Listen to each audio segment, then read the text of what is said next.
Exercise 23. But according to the medical evidence, injuries on PW2 were caused on the evening previous to the morning of June 24. Stop. This takes away the basis on which he was accepted by the trial court and the High Court as an eyewitness, notwithstanding his proclivity to mix up falsehood with truth. Stop. A substantial part of the prosecution story has been disbelieved, and the conviction of the appellant rests solely on the testimony of PW2, who, as observed by the trial court, does not seem to have particular respect for truth and had mixed up falsehood with truth. Stop.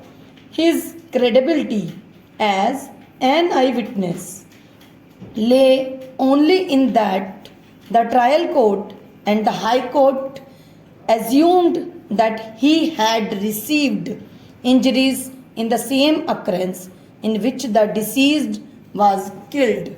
Stop. That assumption does not appear to be very sound and is not borne out by the evidences on record. Stop. Next para.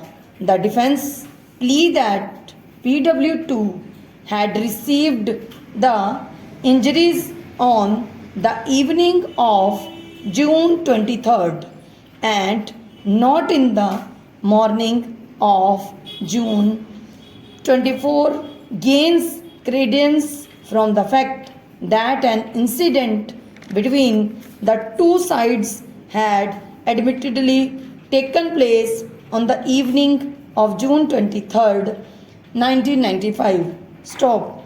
In the face of this admitted position and the medical evidence, it is difficult to accept that the injuries found on the person of PW2 were received by him in the morning of June 24. Stop. From this, either of two inferences would logically follow. 1. PW2 was not present at the occurrence in which the deceased was killed in the morning. Stop. The occurrence in which the deceased was killed did not take place in the morning of June 24, and he was not killed in the manner as suggested by the prosecution. Stop. Both the inferences are equally damaging to the prosecution case. Stop. In view of the facts and the circumstances, it would be highly unsafe to uphold and sustain the appellant's conviction for the offense of murder, and the prudent and safe course would be to give him the benefit of doubt. Stop. Accordingly, he is acquitted of the charges under section 302 and 324 IPC. Stop. Next para.